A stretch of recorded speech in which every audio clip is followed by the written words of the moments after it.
We can connect it from anything. So Camera good? Oh, awesome. Yeah, we're good. He's on? Yep. Should I start?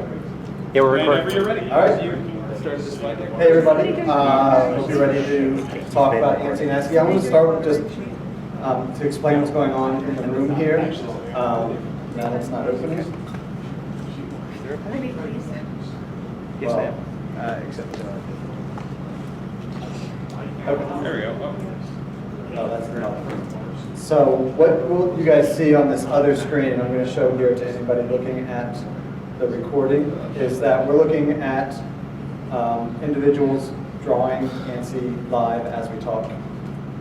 So you can hopefully kind of get an idea of what it looks like for someone to start with a blank canvas and draw some ANSIs. And why is that? How do we know that it's live? Somebody draw a dog?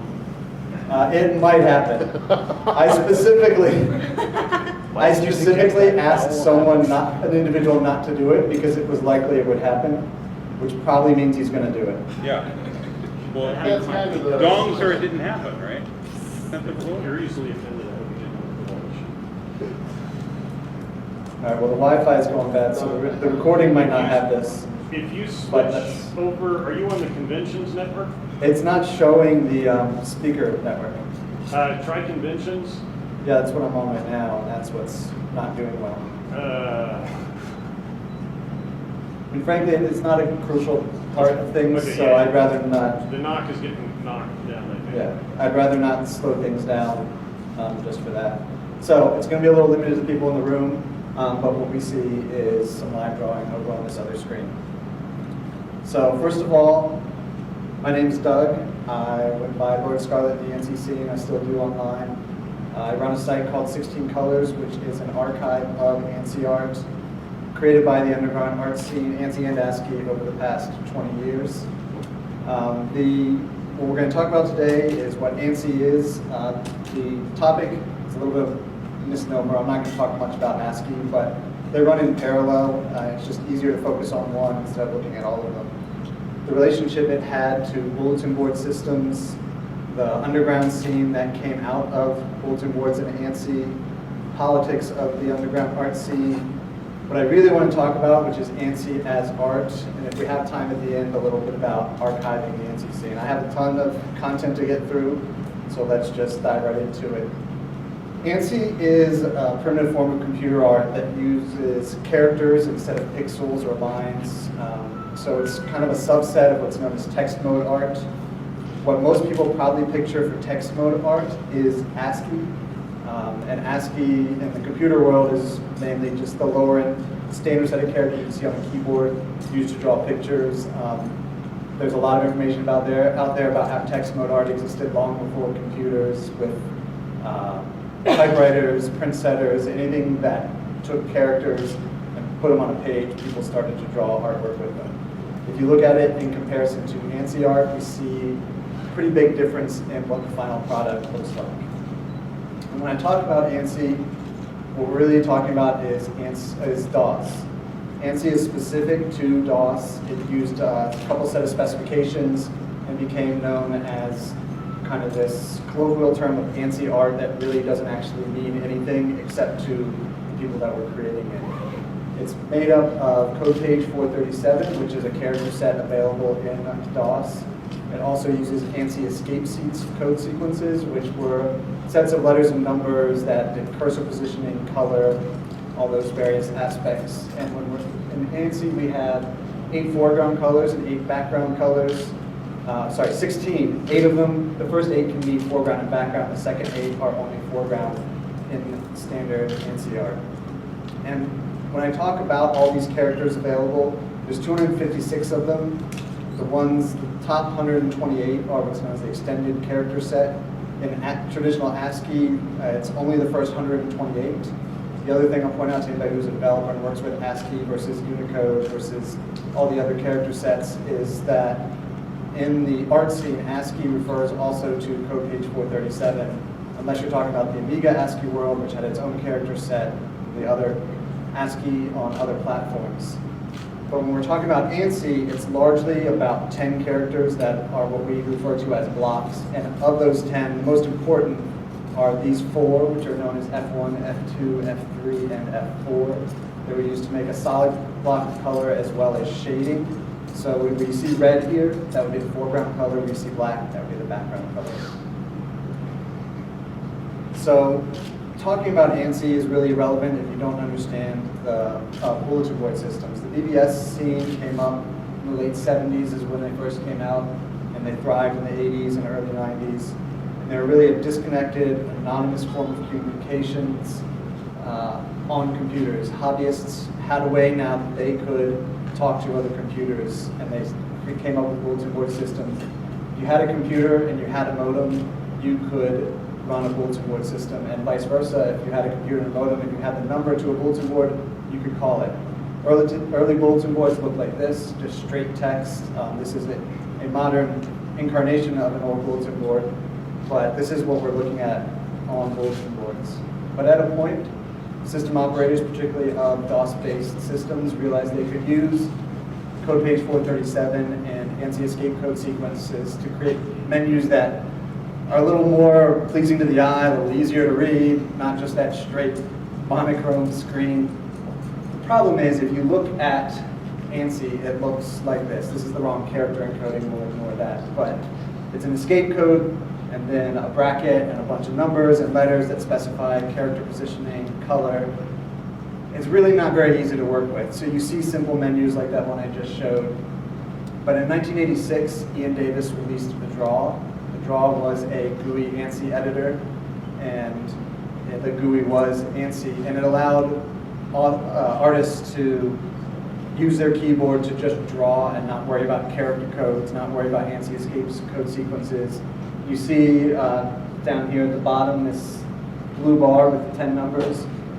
The way Davis got around drawing these extended character sets was that there were, I think, 10 sets of characters, 10 each, that were mapped to the function keys. So that's how those shading characters are F1, F2, F3, and F4. It's because they were 1, 2, 3, and 4 on that character set.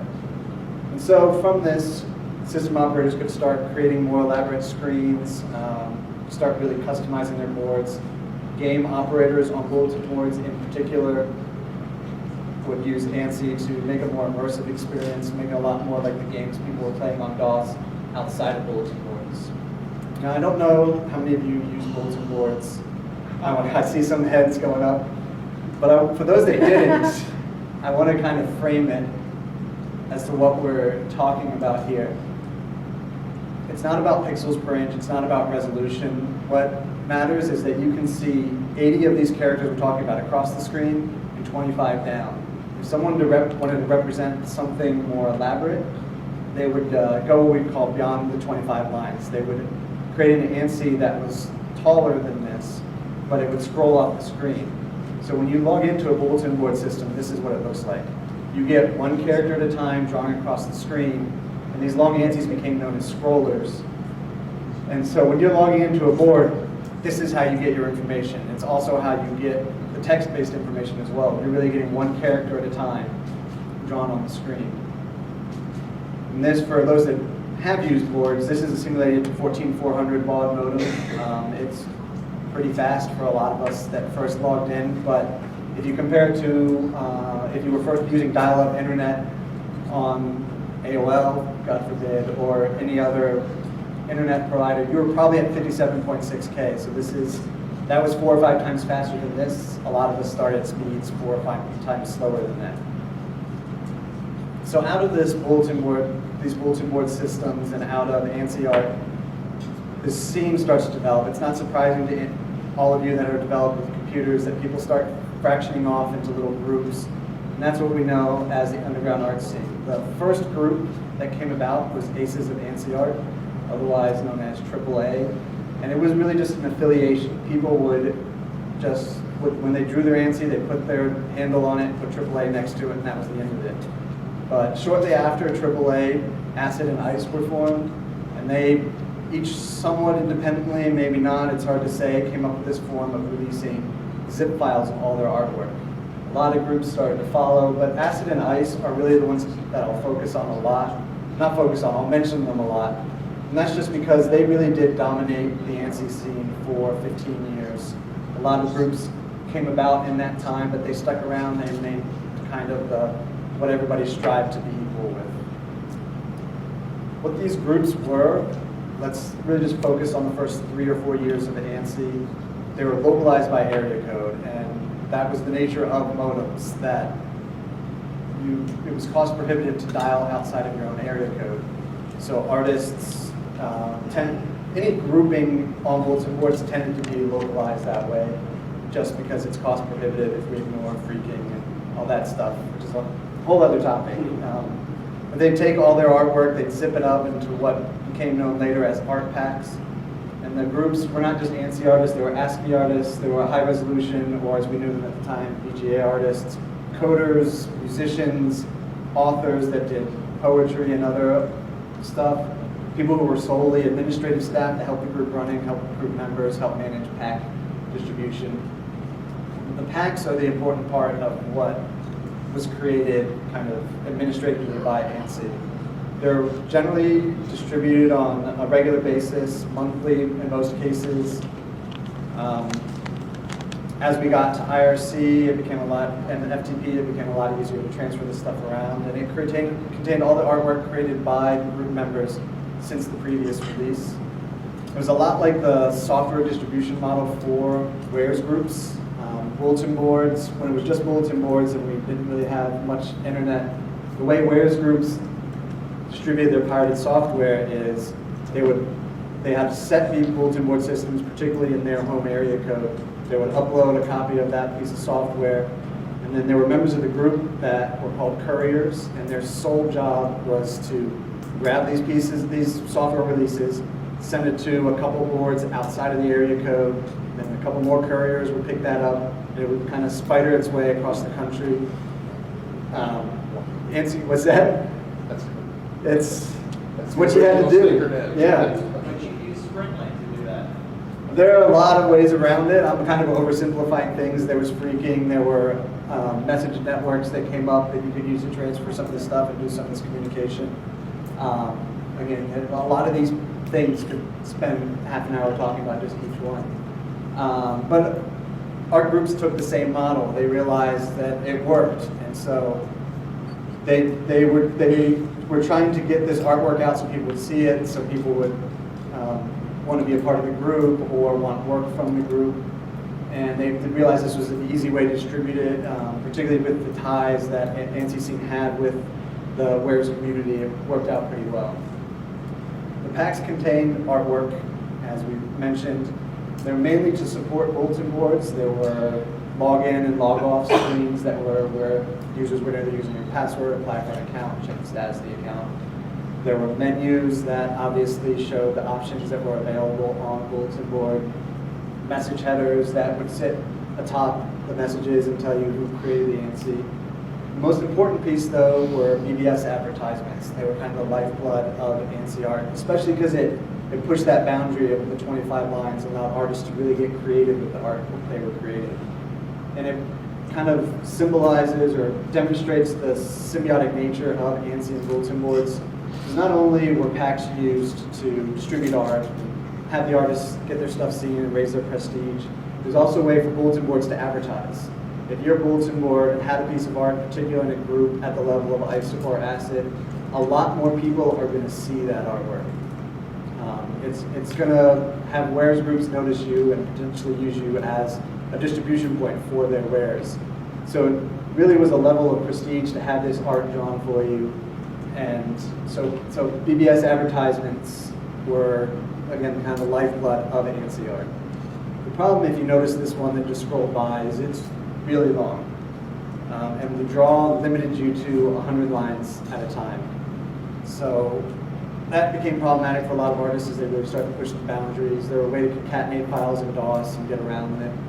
But the real solution was 94, ASCII released the aptly named ASCII Draw, which pumped that limit up to 1,000 lines. But that's not even really the most important part of the draw. It quickly replaced, ASCII Draw quickly replaced the draw as the de facto editor for the NCC. And it was because of the 1,000-line limit, but it also introduced something that ASCII included in ASCII View a few months earlier, which is the concept of VGA preview mode. Artists, up until this time, were working 25 lines at a time at that full 80 by 25 screen. But ASCII Draw allowed an artist in real time to see what their ANSI looked like, blown out, viewed from top to bottom as a high resolution image. And it really pushed the quality of ANSI art. As we look at some of the art, I'll point out the times they were, but in particular, the proportions really got better because previously an artist could only compare 25 lines at a time. So if you have the head at line 1 and the legs at line 300, you couldn't really make a comparison to do good proportions. PAX also had some just administrative things. They had a member list that showed the members of the group, contact information, their role. It was really just an excuse to draw more art. There was also the info file, which was a newsletter basically for the group to say what was going on in the group, new members, smack talk other groups, whatever they felt they wanted to talk about in the pack. And that gets us to the politics. Again, if you spend more than 5 minutes on the internet, you know people fight with each other and snip over stupid things. The ANSI scene was very competitive. So you see this hierarchy that I mentioned. ASCII and ASCII were generally at the top level. A number of groups would float in and out of that top level status. We really see a number of levels below. The way an ANSI artist generally worked in the scene was they would discover ANSI on a local bulletin board. They'd start drawing a little bit. They discover there's a local group, join that group, and in the process discover someone like ASCII or ASCII, discover the national scene, get on IRC, and join one of these mid-level groups and slowly work their way up to a group like ASCII or ASCII or Mirage, Gothic, Legend, these other groups that came up at that high level. So I mentioned the wares scene. There was a pretty close relationship between ANSI and the hacker scene. Artists, a lot of what they did was drawing info files for software releases, working for boards that released software, and a lot of artists got into this in the first place just to get access to those wares. That was really the goal of a lot of artists, was let me draw for a board that has elite status that I can't get access to, and if I draw them art, suddenly I have access to all the pirated software I want, all the cards I want, all the freaking information I want. But it created a almost too competitive environment to where cheating arose. The first form of cheating in ANSI is what's known as ripping. So an artist would take something that one ANSI artist drew and they'd take it as their own. You see here on the right, Tempest Tales ANSI from ASCII in 1992. On the left is Primeval ASCII from 1993. Normally ripping happened in small groups, localized, and nobody really realized it because people in the greater scene never saw it. But this one was discovered right away as soon as the pack was released because of the status of ASCII and ASCII. Primeval was immediately shunned, removed from ASCII, never heard from again. I was showing this to Christian Worth, who's running around with the camera, who was Radman of ASCII. He has run ASCII through its whole life. And he told me a story I either never knew or didn't remember, which is Primeval was not actually a ripper. He was a member of ASCII that joined under a fake name in order to make ASCII look bad by releasing ripped artwork. So this really ends up just showing backstabbing and collusion that went on in the ANSI scene, particularly between ASCII and ASCII. We see a lot of sniping between them back and forth in packs. They did a lot of the backstabbing stuff like the Primeval ANSI, taking over IRC channels, making animations that make fun of the other group. This always takes a little longer than I wanted to get to the punchline. It's, as you know, 30-something-year-old isn't as funny as it was when we were 15. This was by Sonic ASCII in '93, I think. This is also an ANSI-mation, which I'm not showing a lot of, but animation was possible in ANSI art. You don't see it a lot. After probably '93 or so, people really focused on the scrollers. If you saw animation, it was generally in something from the demo scene or in a demo. We also see stuff from, yes? So how did they do it? I mean, like, it's not, obviously it's predates GIF by about 1 million years. Well, it's not, I mean, if you think about the way the screen was drawn, it just, instead of drawing the character at the end, it would draw it somewhere else on the screen. Oh, so they're actually moving, they're then making a move command and then a draw command and then Exactly. a So move all command. the codes we saw for the We ANSI do it in escape cursive. sequence, yeah. Okay. It's something I kind of gloss over, but yeah, there's cursor positioning, cursor movement, clear screen commands. Okay. Depending on, if we have a bunch of time at the end, I'm going to show you a really long animation that uses, it's pretty much what I consider the best animation out there by Jed, the best animation artist out there. But so ICE did the same thing. I don't know if you guys can read it very well, but that in the mouth of that guy is an ASCII logo. So we just see a lot of that sniping back and forth. The other thing is known as GIF2 ANSI, and it's using software to generate an ANSI from a high resolution image. If you see a straight GIF2 ANSI, it's so kind of taboo. I couldn't find one in the time for the talk to create a GIF2 ANSI that the software is hard to find. But if you see a GIF2 ANSI, it wouldn't be mistaken for the art I'm showing you today. It's pretty mediocre compared to it. But what some artists who were talented realized is it was a shortcut. They could minimize it down to just the outlines and use GIF2 ANSI to make that transition. So all they had to do was color and shade it and not worry about the outlines, which to some people was the tedious, hardest part. So this, I didn't put this example together. I know the artist here that's being accused of GIF2 ANSI, he has denied it. I don't know the real story. I respect both the accuser and the artist, who knows. But this is what people are looking for when they accuse someone of GIF2 ANSI. If we look at this piece of work that was created from that source material, and we overlay the two, the outlines are near exact. You generally don't see that when someone's hand drawing an ANSI from the source material. As an example, Christian actually put this together, but this is one piece of source material with 3 different interpretations of it, and none of them take the exact outlines, the exact proportions, the exact angles. As an ANSI artist, for one thing, you have to make some compromises to fit in the medium. So this is more what we would expect when we compare a piece of source material, and not that exact comparison that we see on the previous slide. So the ANSI scene is really a quick rise and fall. In 1990, we see the first pack releases. By 1997, we peak at about 700 packs in that year, and it quickly falls off. It's not surprising. The web's been released. People start to really get access to the internet and the web, and bulletin boards just aren't as relevant. DOS isn't as relevant because people are using Windows, Linux, Mac OS. So it's just doesn't have the level of relevance that it once did, so it just starts to kind of plummet.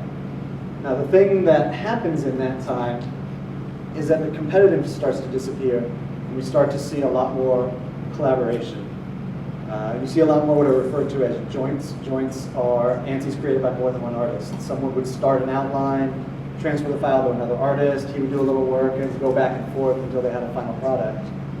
But in early 2000s, Curtis Wensley, otherwise known as Ito, released a Windows version of his editor, Pablo Draw, and it introduced a client-server model. It's what we're seeing on this other screen. There's, again, I don't know, it might be up to a dozen artists now, but a lot of people volunteered today to draw for the talk while it went on, so that you guys could see what it is involved in going from a blank canvas to drawing ANSI. And it just really raised the collaboration level of ANSI art. As an example, we don't need as much because we did get this second projector, but in 2005, I put up a Pablo server for a month, gave everybody the login information, and encouraged as many people as possible to draw. Over a month's time, we drew this long, elaborate screen for a demo party called Pilgrimage, and it really shows kind of a progression of styles and artists and what was possible now that we could all just draw at the same time. So now we get to what I think is one part, and right where it should be, is ANSI as art. To me, ANSI is comparable to the pop art of the 20th century. We're seeing something that was created for function, that was created for advertising, that in the end is art on its own, even though it kind of had those monetary and functional purposes to start with. And we just see this art come out of it that is amazing in retrospect at what they were able to do with the medium. There is kind of some formality to get out of the way, which is the way viewing ANSI has changed since DOS. The biggest piece of minutia is if we look at this ANSI here and we look at those shading characters we're talking about, to the right of each one you see a solid line. Hence what's known as the 9th bit or the 9th pixel in ANSI. Essentially, ANSI characters are 9 by 16. It's an oversimplification, but basically that's what they are. But when you look at a VGA preview mode ANSI, that line disappears. A lot of artists care about the difference between the two. I don't think it's worth worrying too much about, but there are some artists, actually there was a pack release this year where someone made sure that people were looking at it in the right mode because it matters enough to them. It changes the proportions a little bit. There's some shading techniques used. And then VGA preview mode again. People aren't really looking at it 25 lines at a time now. They're looking at it in some form of VGA mode, no matter where they're looking at ANSI. Even if you look at it in Pablo, it's not taking up the whole screen. It's not a CRT screen, which has different levels of blacks and little things like that. So let's reset though. Let's go back to 1992, 1993. Pablo Draw is not out yet. These are some pieces of art that are being created by the top artists in the ANSI scene. This is the level of work that they're taking from, I'm not even bothering to show you what comes before this because it's so primitive. We're really starting to push the boundaries of ANSI. You don't really see anything over 100 lines because of the limitations of the draw. But 1994, ASCII Draw comes out. We'll jump a little bit to 1997, and we really see a difference in the quality of what people are able to create. We see a lot longer ANSIs. They look more like high-resolution images when you zoom out, whereas those earlier ones wouldn't really be confused. You can tell that it's kind of a lower, it's low-res art. It doesn't have the same level of artistic value. I mean, it does. And this ANSI wouldn't exist without those early artists. What's that? Right. This wouldn't exist without the early artists. There's always a progression in any medium where everybody's improving what was created before. And I jumped to 1997 for a reason. We saw that graph. It peaks at 97 as kind of what I refer to as symbolic. It wasn't at the time, but a symbolic gesture to 1997 is that ASCII stopped releasing ANSI altogether in 1997. They continued to produce art as an art group, but it was solely high-resolution images. It was solely high-resolution images. They dropped ANSI art, and that's when people in the scene and outside the scene started to refer to ANSI as dead. ANSI, you constantly heard the refrain that ANSI is dead after 1997. But it didn't die. I'll touch that in a second. But the other thing we see starting in 1997, roughly, is what we refer to as new school ANSI. We start to jump to a style that evolves from the old school ANSI. The best example I have here is this ANSI on the left is by Lord Soth at ASCII in 1995. On the right is Avenging Angel in 2006. Don't confuse this with a rip. It was a remix like you see in the music scene. Avenging Angel decided he wanted to take an old ANSI by a respected artist and show what he would do with it in the current style. Hopefully some of it's fairly obvious. I tend to live in it and see it really easily, but if we look at the old school ANSI, we see very symmetrical, and this screen is not scaling very well, but we see very symmetrical shading. It's yellow and brown and shaded brown. We don't see a lot of variation, whereas if we look at the one on the right, that shading is a lot more sporadic and a lot less intentional.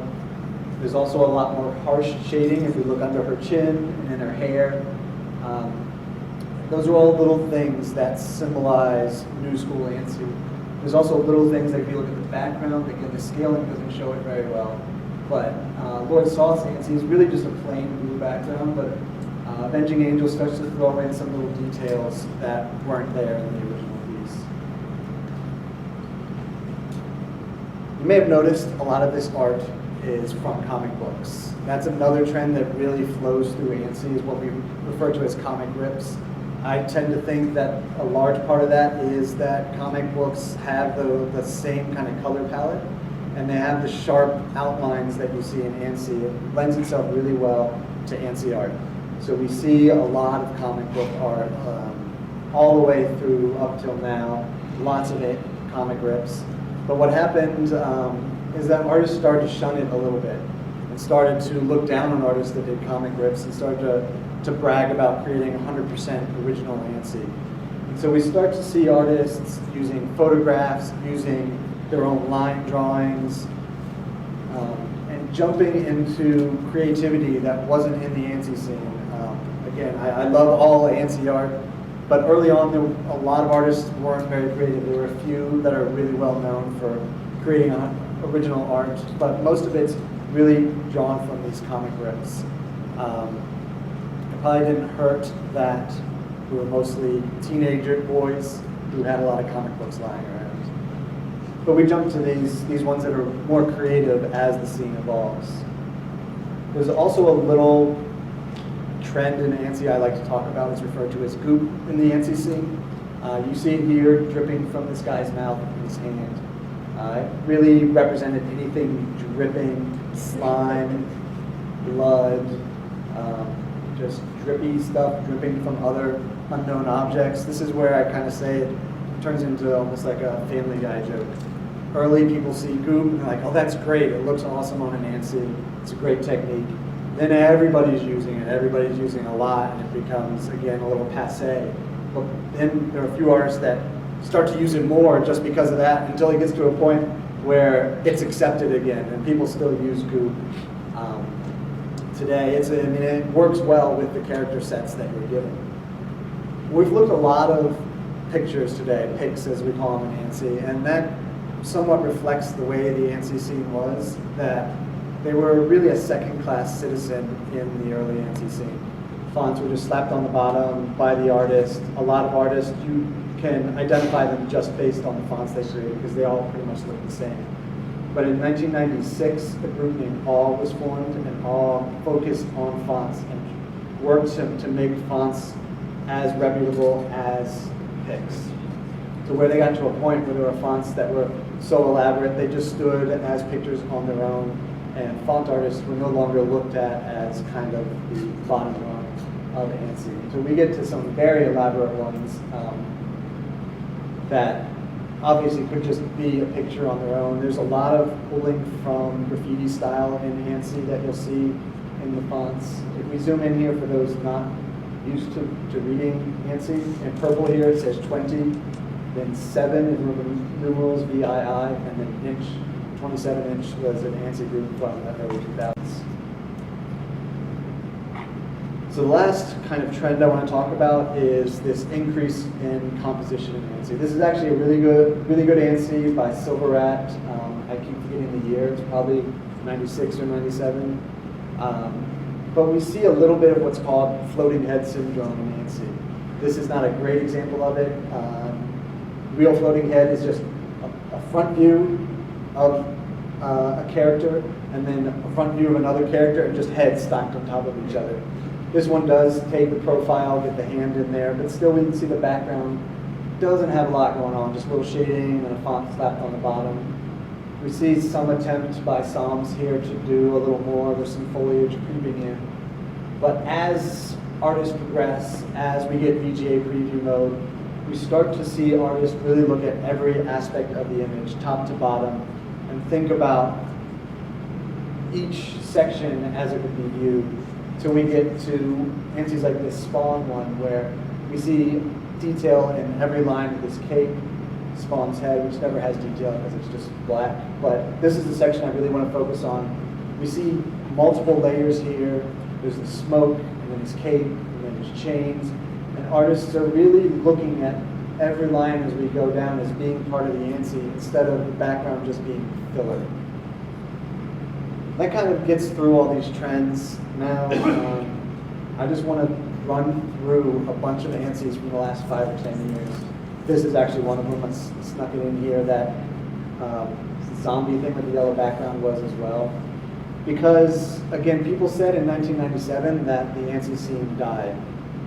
It didn't, it changed, it morphed. It became just about artists wanting to draw. There are still bulletin boards, they're not prominent. And I just want people to see, particularly some old ANSI artists that may not have looked at anything since 1996, 1997, to see that artists have really stepped up their game and they're creating things that we never would have seen, particularly in 92, 93, even 96, 97.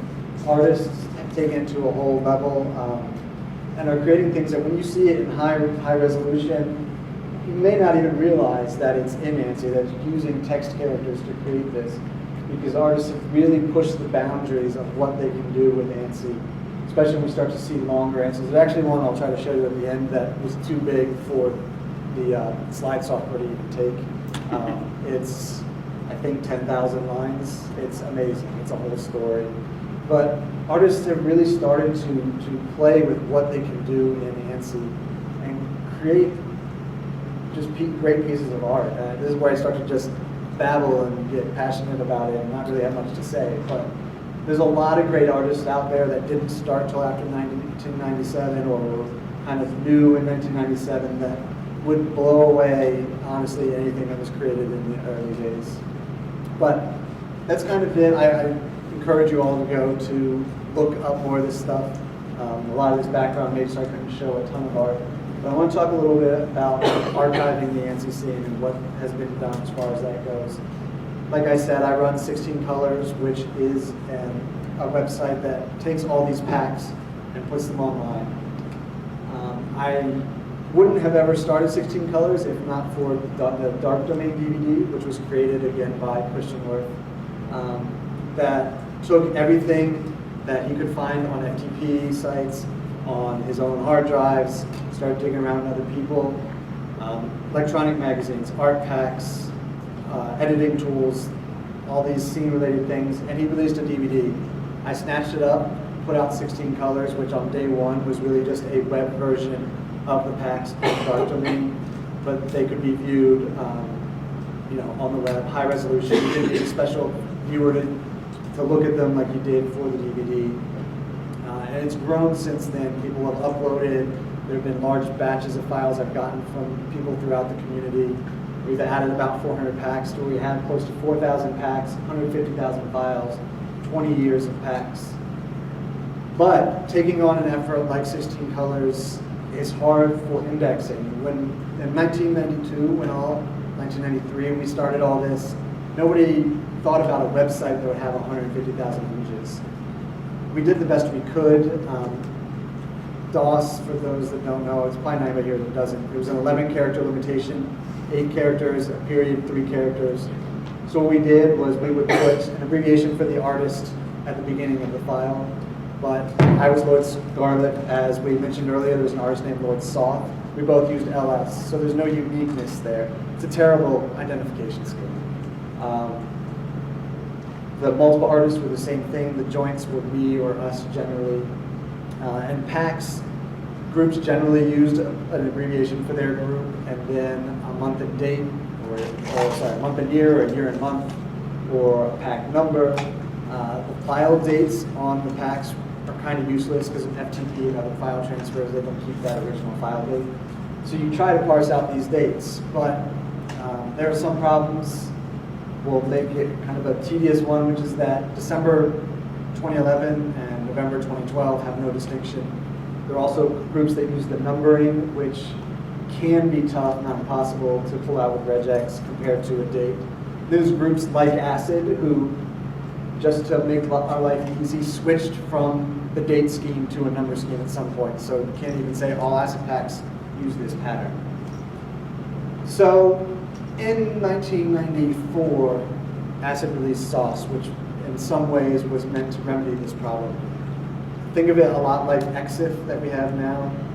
It was a metadata standard for attaching 128 bytes on the end of a file and putting some metadata in, artist name, group name, month of release, or date of the file. But it was used very inconsistently. Not every group used it in particular. Not surprising since ASCII released it. ICE never used SOS. I should have asked somebody, but I think they even may have removed it if an artist used it when they had their own specification they were using. Artists that did use it weren't consistent in and of themselves. They might put their handle with the vowels replaced by numbers. They might put something crazy just because they're bored. And it doesn't really help me index it at all. Multiple artists, same thing. Sometimes groups would put various or multiple artists. Sometimes they would list all the artists. As we get into the 2000s and there's 5 and 6 people working on a group, there's a character limitation that was hit. Group name, same problem. So with 16 colors, we have kind of decided not to use sauce. It's displayed with an individual image, but we don't use it for indexing. We tried it at one point and it just creates more bad data than good. So we're working on a way to just have user, in hindsight, user-created content, tagging, metadata, to make this a lot more easy to index. This talk's not really focused on 16 colors, but we're trying to get that up soon. It's hard in your spare time to get all that up. But when I'm talking about 16 colors in ANSI, 16 colors isn't trying to own ANSI or be the ANSI people. We're just one set of people doing it. We have all the packs we have out on GitHub. Thank you to them because they removed a restriction on archive size or repository size. It's over 2 gigs. Actually, I think it's 3.5 gigs, which is much larger than any GitHub archive normally is. But it's out there for people to pull down, people to fork, for people to add to, for people to mirror, for them to take off and make their own site just like 16 colors. I don't care. I just want this information out there. I want to keep the history and make sure it's preserved, especially as we move further and further from DOS. I'm not the only one doing it. The main one also archiving ANSI art is Jason Scott of textfiles.com. I think a lot of you are familiar with him from DEF CON and other places. If you're not, he's basically a computer historian. Anything computer history he wants to know about. But he did create a documentary called the BBS documentary that I recommend to anybody interested in this history. There's a section on ANSI art as well on that documentary. The only question at this point that I have is about the future of ANSI. I would love to see people continue to draw. There's probably 24 or so active artists. There's actually been a big upturn in activity thanks to, I hate to say it, Facebook. But everybody's on Facebook whether you like it or not. And we've been able to pull in a lot of the old artists and get them drawing again. It's really nice to see some of these names that you haven't seen for 10 years actually, putting characters to ANSIs. There are people trying to make it easy for people to continue drawing, for people to start drawing, although I haven't really seen a new artist probably in a decade. Curtis is still working on Pablo Draw. There's a version that works on Mac, Linux, and Windows. The client server works across all those platforms. So there's really no excuses anymore. You can't get ASCII Draw running in DOSBox or whatever.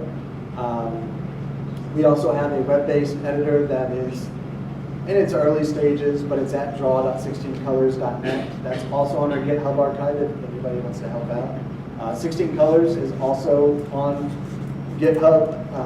The tools used to convert the ANSIs to high-res images also on GitHub.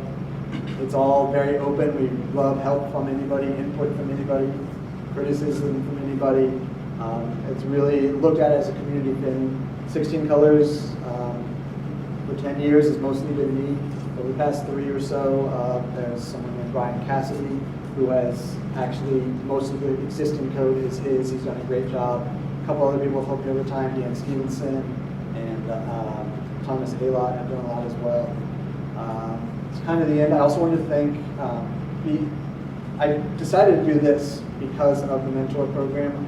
I really didn't know what that meant, but it made me feel a little better about doing it, but I didn't really know what a mentor would help with. But Brendan has been awesome. I think his input made this a much better presentation from start to finish. So beyond that, does anybody have any questions? Yeah. Yeah. Sometime in 1998, there was a different type of format where Xbin, where it drew vector art, even though. Oh, RIP. You're talking about RIP script. RIP script. Yeah, it was coming over to the modem, but it was actually pointing out where to draw and fill in the colors. Yeah, I think, Christian, you know when RIP started? Probably more like 94, 95? Yeah, that that's sounds right, right, that's 94. right. But it took a little while to really, yeah, so there's a vector art format that's called RIP script. I would, well, I might, but you'd have to do another session. I'll try to pull it up if people stop asking questions, if anybody wants to see it. But not only was it vector art and it had fills and stuff, but the only way to create it showed the creation of it. So anytime you looked at RIP script, it would, you watch it get drawn. And also erase as well. And erase, it was the whole process. So a lot of artists realized they could use this kind of as animation as well. And they'd use it to scrub pieces and put new pieces in, kind of create animation. It's actually been really hard to convert into, because nobody really, not that many people picked it up. There are, Pablo Draw can see it. There's a couple other things that can convert it. I don't think there are any editors that work on Windows, but it is on there. It is cool to look at. It's kind of a predecessor to Flash in a way. But it also made me think of Xpin. So Xpin was a text mode format released by ASCII. There was also IDF format that was similar that was released by somebody else. And they gave you the ability to customize the palette and go up to, I don't know, 36 million or so colors and customize the character set. So artists could, they were no longer limited to the 256 characters or the 16 colors, but it was still text characters, and there's a lot of cool stuff made from that. Anybody else? Yes? Where do we get Pablo Draw? It's, just search for it, but it's pico.ca is where it's at. It's also in the Mac App Store.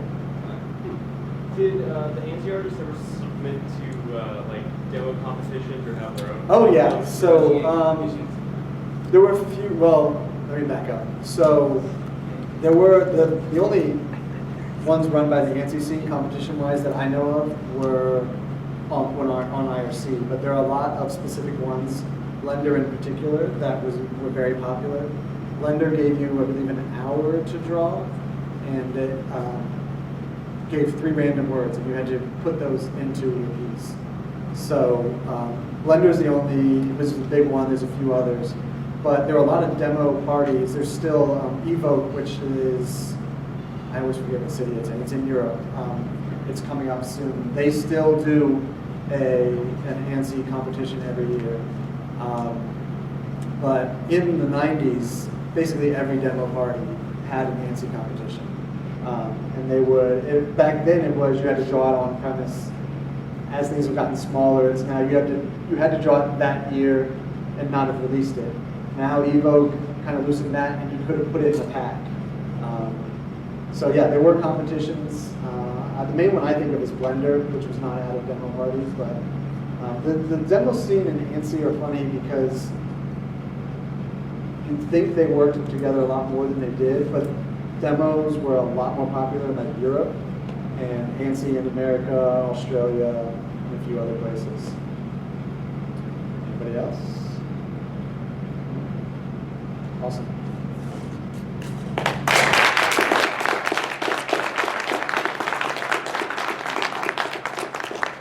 If anybody wants to wait a second, I'll try to show you that big animation I was talking about. Why doesn't Radman have a shirt for this thing? On the There drawing, is- I couldn't tell you for sure. There was definitely something going on between Radman and behind you. I know that. So there's this whole thing. with- See, I know why. Well, if you're Radman. Facebook friends with him, you know why. I'll Yeah. say that. Oh, it's on now. Christian's a runner, so he puts pictures from his runs up. That's what it comes down to. Yeah, I don't think that's called running. I think there's definitely something else that just happened. But Christian has an interesting relationship with the ANSI scene. Can we, oh no, this is the important anyway. So this is one of the really long ones I was talking about that was released recently. Actually, let me look at just the VGA mode because it's so long that, so what he's done is just taken, and you can see that it's almost like a graphic novel scrolling through this ANSI. This was released just a couple months ago, and it blows my mind all that's being done here in this canvas and going so long. He's adapted this storytelling to match with the limitations of the narrow but long canvas. It just keeps on. We actually did two with about this length. Going. And it just keeps on going. It's all, you can go to the site and read the whole thing, but it's pretty impressive. I also was going to show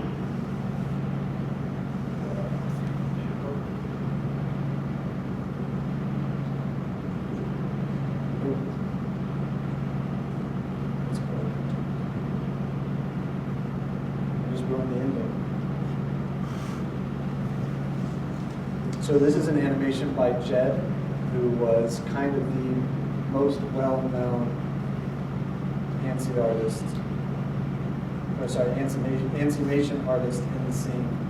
And if we let this whole thing run, if anybody wants to see anything else or talk about anything else, this runs about 4 minutes if you let the whole thing go. So we just let it go in the background. But so I was talking about the way it's drawn. You see, it's just, what he's really doing here is just like when the eyes blink, he's drawing characters on it to kind of animate that process. And you see the clear screen between transitions. The only editor I know that ever did animation was the Draw. I think that's one reason that animation kind of fell out once ASCII Draw became the prominent ANSI editor. Artists just weren't interested in using the Draw anymore because ASCII Draw, there are also probably 4 other DOS-based ANSI editors somewhere around there, created by different people. Empathy, ITP Draw, a couple others I'm not thinking of. There was also a viewer by almost every group had a viewer, so the way you could go scroll through a pack like we are here, but in DOS. Almost every group wrote their own viewer, so you didn't have to worry about loading the right kind of drivers and stuff for the ANSI. It's just going to keep on going. It's a nice little story about loyalty and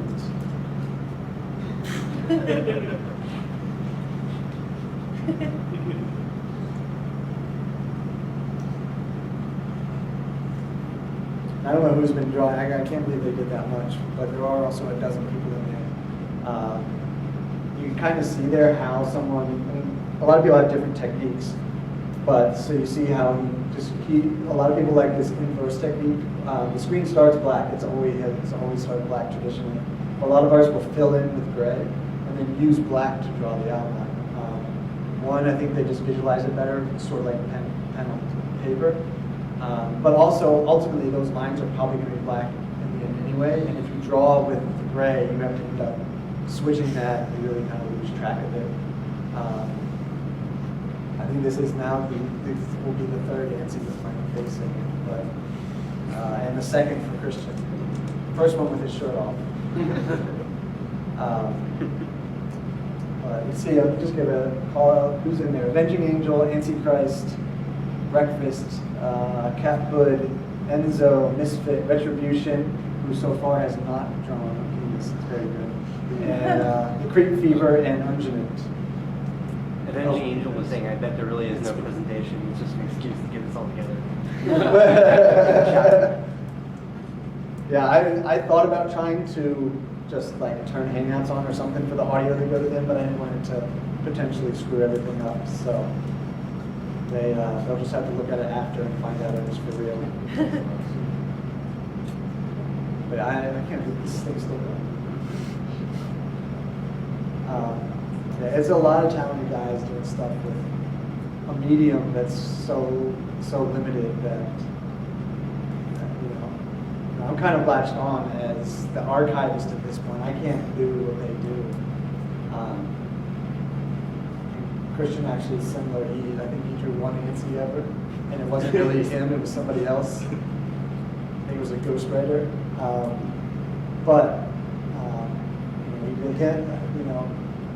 ASCII and ASCII did a lot for the scene. There were also a lot of smaller groups that don't get enough credit that did a lot for the scene.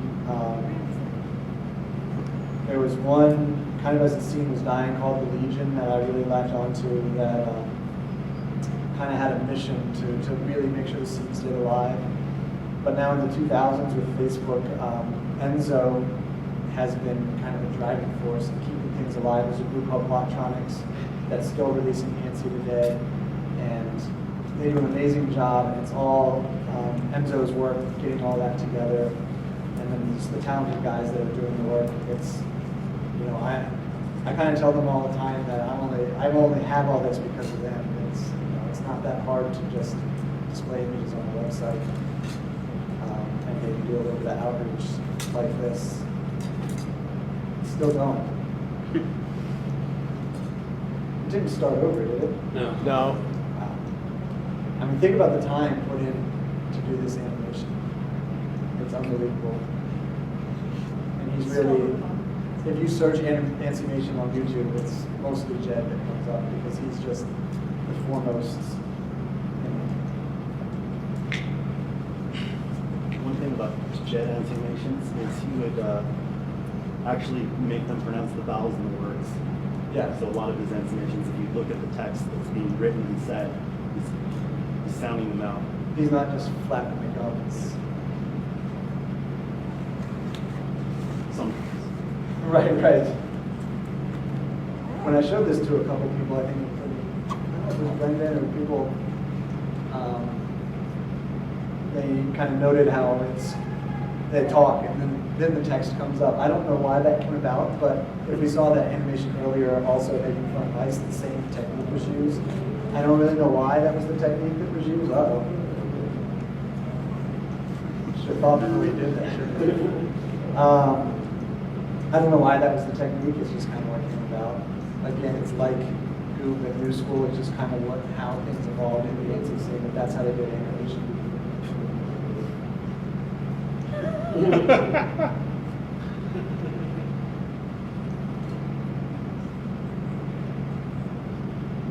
This was for the Dark Society, which was a huge Wares board, right? No, it was cardboard. A lot of these boards overlapped as Wares and art boards, so it can be hard to keep track. So that's a dead animation.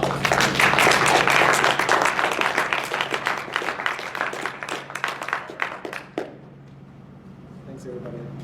Tell them thanks, Christian. That was great watching this happen live. It's really funny. Like you never showed me that animation before. I've never seen animation. Yeah, it Until was, this moment. I threw that one in at the last minute when I realized that it was a good spot to put it in. It's great. But